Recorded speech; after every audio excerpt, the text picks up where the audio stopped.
Welcome to the Word for 2021. Today we're in 1 Samuel chapter 6. Yesterday, as we were reading chapter 5, the Ark of the Covenant was placed in Dagon's temple. God made it very clear that Dagon was no God.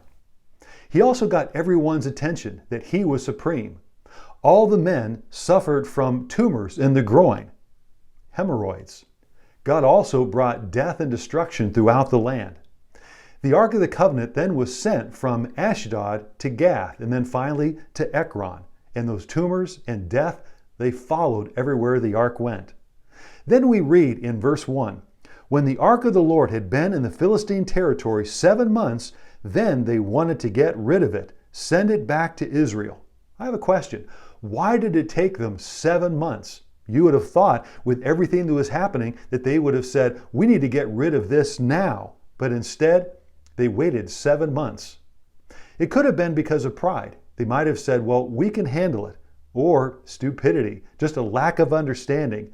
They were not able to connect the dots, or they did not connect the dots.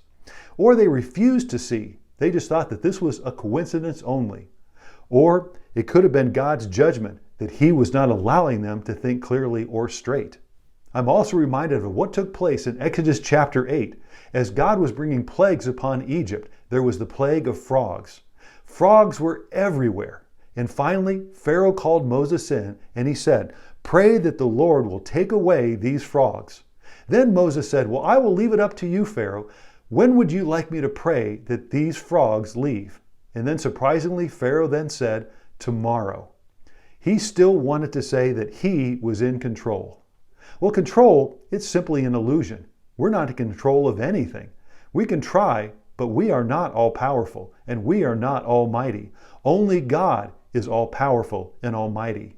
The Philistines, they wanted to know if this was really God affecting them or if it was just a coincidence. So this is what they did. They put a plan together. They put the Ark of the Covenant onto a cart, and then they got 2 milking cows that had just calved. They took the calves away from their mothers, and then they yoked them together to pull the ark. The thought was this: if the cows returned to Israel, well, then it was God that's done all of this. But if not, then it was just a coincidence. Now, naturally, mother cows will go to their nursing calves. There is that natural draw. Or they might just go into a field and stop. But instead, the cows go straight back to Israel. And they stop just inside the Israeli territory next to a large rock. Now the Philistines were watching. They followed and they watched, and they realized that this was not a coincidence, but this was God's hand at work. So many times, what we call a coincidence is really God's gracious hand moving on our behalf. What we need to do is look for God's hand at work in our lives. We need to connect the dots, and we need to listen because God is speaking.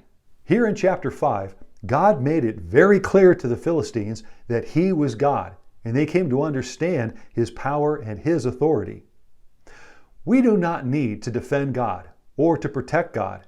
God will defend and protect Himself. We only need to trust Him, to obey Him, and to serve Him. Therefore, don't be shy about telling the truth, and don't be shy about lifting high the name of Jesus. God is the Lord Almighty. Jesus is the Lion of the tribe of Judah. His word is eternal and will never return to Him void. The time is coming when every knee will bow and every tongue confess that Jesus Christ is Lord. Thank you for joining the Word for 2021.